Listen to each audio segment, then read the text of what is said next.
Eskom anticipates that load shedding will continue until December, and it also says that it's likely to return in February and March of next year, as well as in June and July.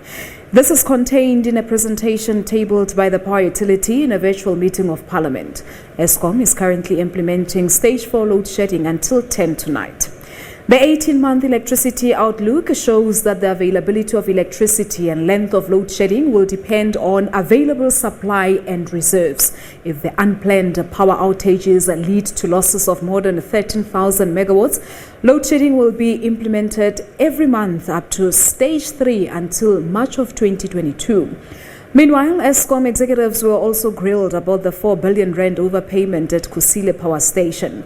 The power utility says the Special Investigating Unit and Asset Forfeiture Unit have been brought on board to probe the overpayments with a view of recouping monies. Eskom has also complained about its inability to raise revenue to offset its debt service cost. It wants the National Energy Regulator to consider a 25% increase in energy prices in a transitional manner given the state of the economy. The power utility has debts of over 50 billion rand. For more on this now, we joined via Skype by independent energy expert Ted Blom. Mr. Blom, good afternoon to you. Thank you so much for joining us here on the SABC News channel. You're welcome. All right, so let's get your reaction to the latest that load shedding is likely to continue till next year into early 2022. Are you surprised by the developments? Absolutely not. I've forecast load shedding for at least the next 5 years. So this is no surprise to me. Eskom is just plain and simply run out of capacity. Its maintenance has been broken since 2010. They've made numerous promises of catching up with the maintenance of over a period of 24 months, and now the new management has promised that it will last only a year. But the fact of the matter is they lack engineering expertise, and their lies in the past have just caught up with them now. And I think that this is the time for us to make a call on the Ministry of Energy to unleash the economy and to lift the limits on self-power generation. It's clear that Eskom cannot serve the economy, and it's holding the economy back, and it's time for a radical change in this sector of the economy. All right, so from where you're sitting, are you basically saying that the contributing factors have not and are not being addressed by Eskom as it is now? They haven't been addressed since 2010. They stopped the maintenance in 2010 for the World Soccer Cup.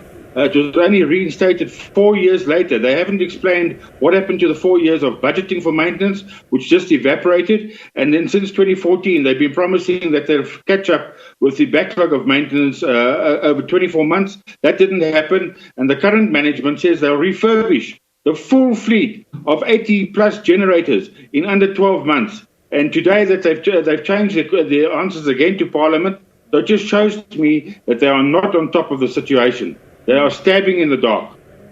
All right, so as you're calling for the Minister of Energy to intervene in this regard, how should the Minister go about doing this? Do you think Eskom's top-heavy business model is not working, or does the structure need to be reviewed altogether?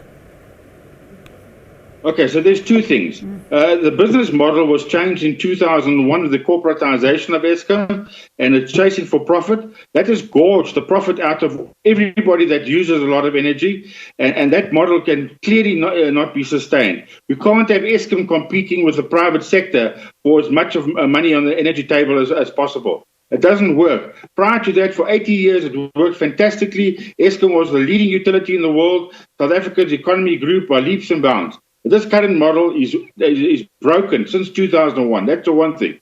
The other thing is we are now at an energy shortage every single day. The CSIR has forecast 8 gigawatts of load shedding, which I think is unbelievable. That's level 8 load shedding. You'll have power for less than half the day over the next 3 years, according to the CSIR.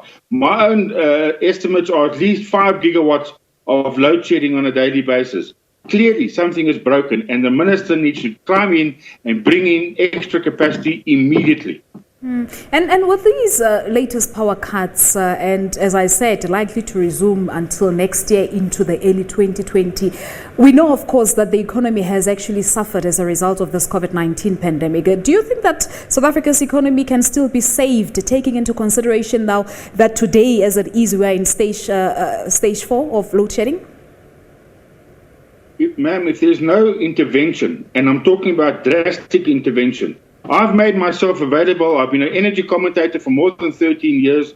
I worked at Eskom, and I've been running alongside them since 1988. Time and again, my volunteering has been rebuked by Eskom, as well as other engineers. I'm not an engineer, by the way, but I've got lots of experience on Eskom. But the management thinks they're on top of the situation. I've said time and time again, there's no one person who can fix Eskom. You need a turnaround team. And I made that team available to Eskom. It's my old team that was in charge of fixing up Eskom. And I don't know why. They just cannot be humble and accept the assistance that we are offering them. Mm-hmm. And we've also seen Eskom, of course, during his presentation to Parliament, basically saying that they're looking into asking NERSA, the National Energy Regulator, to consider a 25% increase in energy prices. Your take on that? Okay, so my take has been that ever since 2001, Eskom, because of its broken business model and lack of forward planning, needs a 25% increase per annum to just stay afloat. And that's until 2030. And if that model isn't fixed, that's the future for us, and it's unsustainable. And of course, we do know that Eskom has debts of over 450 billion rand. So I suppose it will certainly take some time to get the power utility back on track. The debt has climbed to 480 billion. It's climbed by 26 billion since the beginning of the year. All right, we'll leave it at that. We thank you so much for your insights. You're welcome. All right, well, there you have it. That's Ted Blom. He's independent energy analyst talking to us about the latest. As you may have heard on my introduction there, that we are, of course, in stage 4 load shedding today until 10 p.m. But Eskom, during its presentation, indicating that this load shedding is likely to continue until December and likely to return in February and March of next year, and June and July of next year into March of 2022.